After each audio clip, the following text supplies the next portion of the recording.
Welcome to Book Love channel. Today we shall learn about Indian classical dance. This is an important topic to read. Let us discuss a few key takeaways about this wonderful Indian dance tradition. Indian classical dance. A few characteristics set apart an Indian classical dance form from an Indian folk dance form. Both have predetermined rhythmic patterns, vocal and instrumental music, and stylized bodily movements. Both, though, are unique. Classical dance involves extensive training under a guru and is planned out, highly systematized, and has its own set of performance guidelines. Folk dance, on the other hand, is a straightforward performance that is typically given by a group at various social events.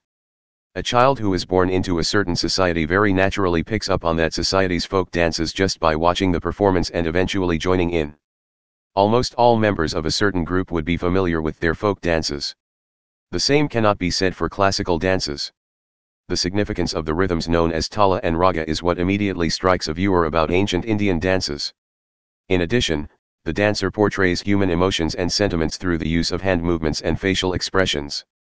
The vocalist or, as it occasionally happens, the dancer himself, uses these astas to interpret the lyrics of the song.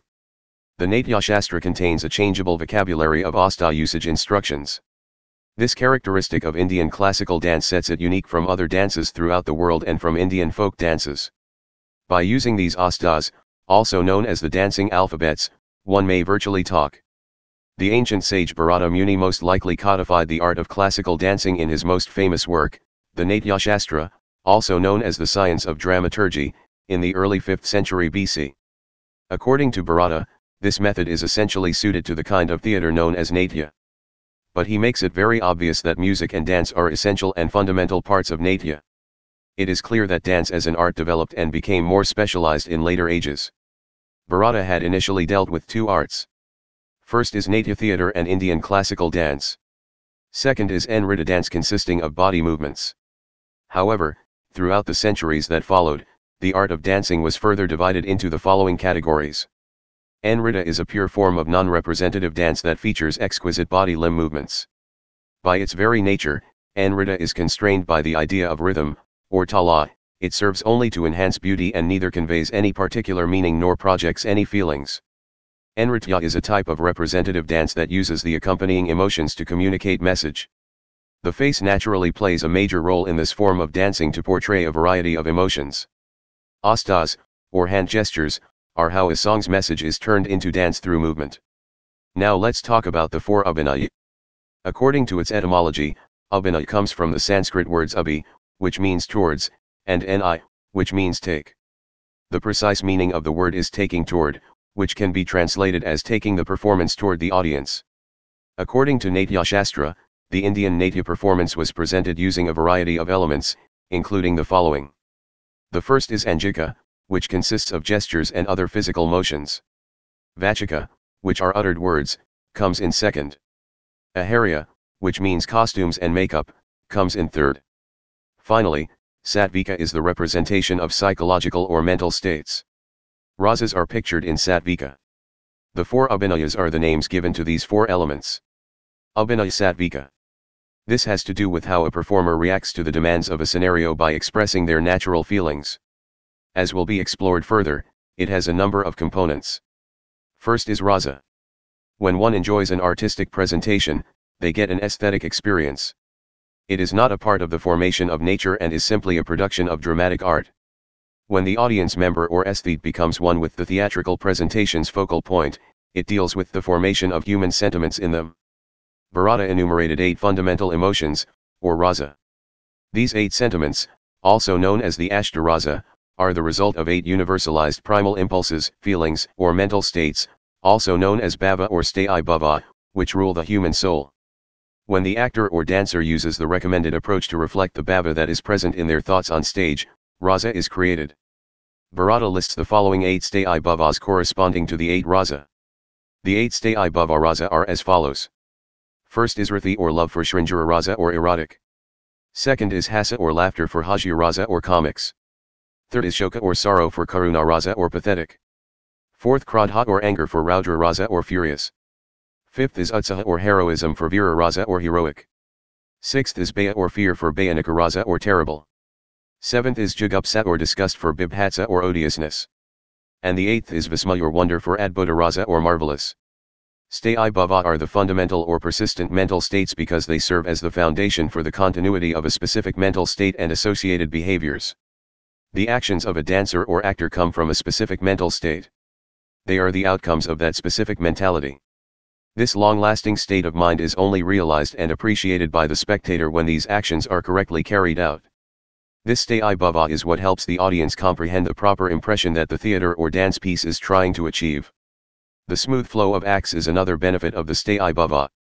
Vibhava bhavas are the transient or non-permanent emotions. They either spring from or assist the basic mental state. They make the basic mental state very clear to the spectator. Bharata lists 33 Vibhava bhavas. The defining events or conditions that shape or give rise to the Sthayi bhava are known as Vibhavas. There cannot be Sthayi bhava without the Vibhava.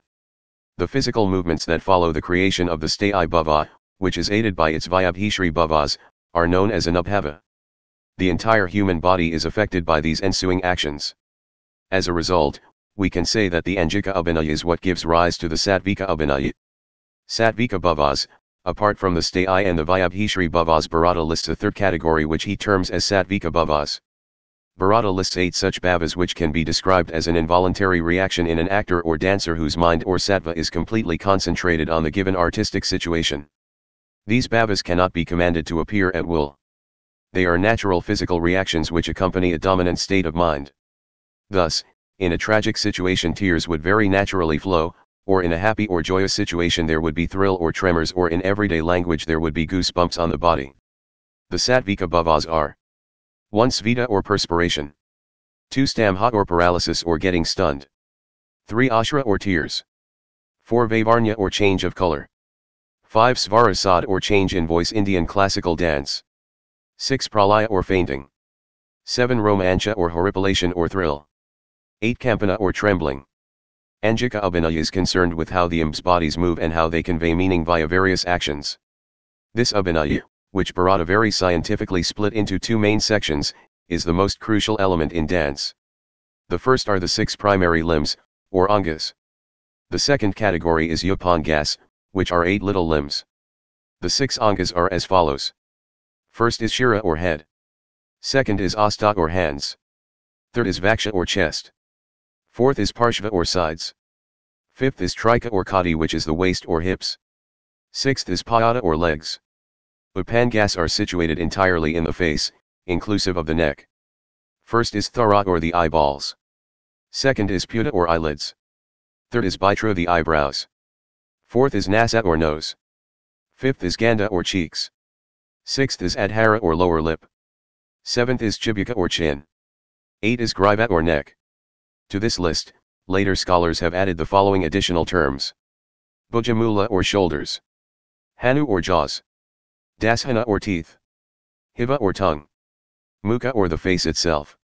Gulfa or the ankles. Anguli or the fingers and toes. Other later texts have added one more limb of the body. These are the Pratya Angas.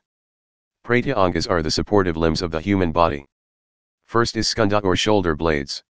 Second is bahu or arms. Third is prishta or back. Fourth is udara or belly. Fifth jangha or thigh. Sixth is manabandha or wrists. Seventh is korpara or elbows. Ninth is janu or calf. 10th is griva or neck. Vachika Abhinaya.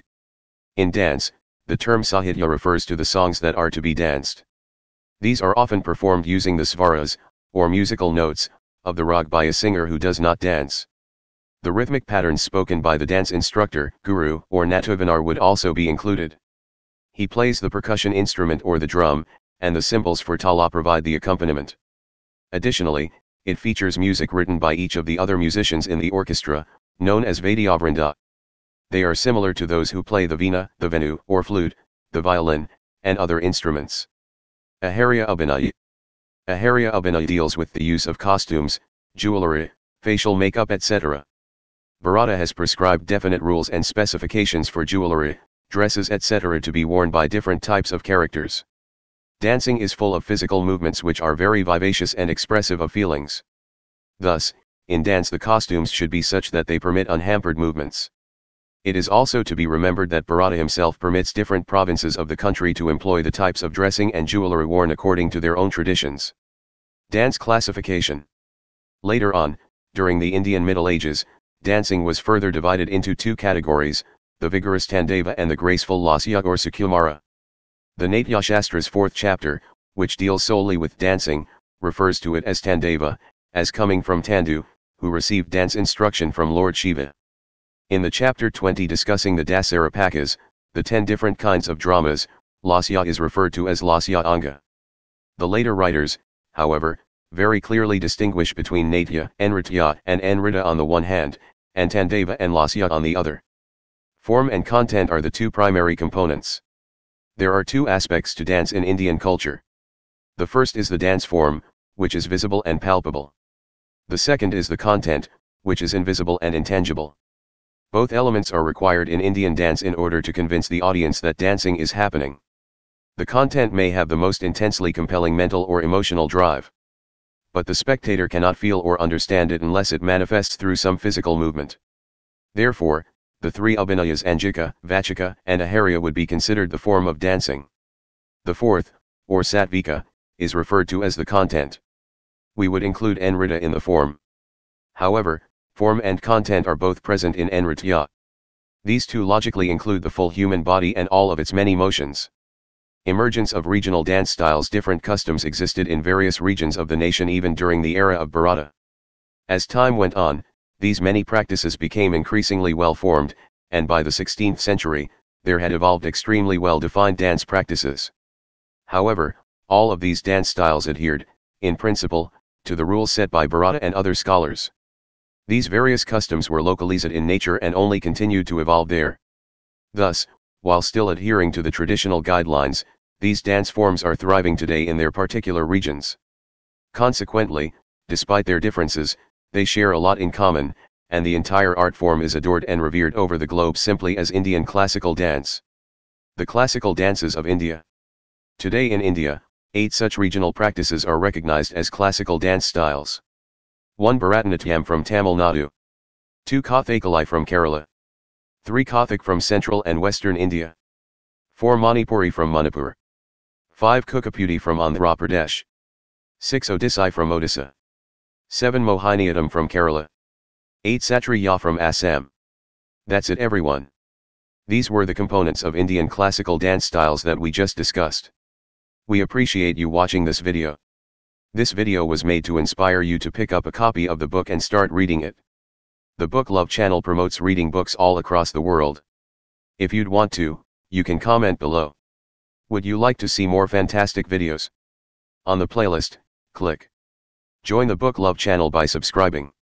Until next time, happy reading.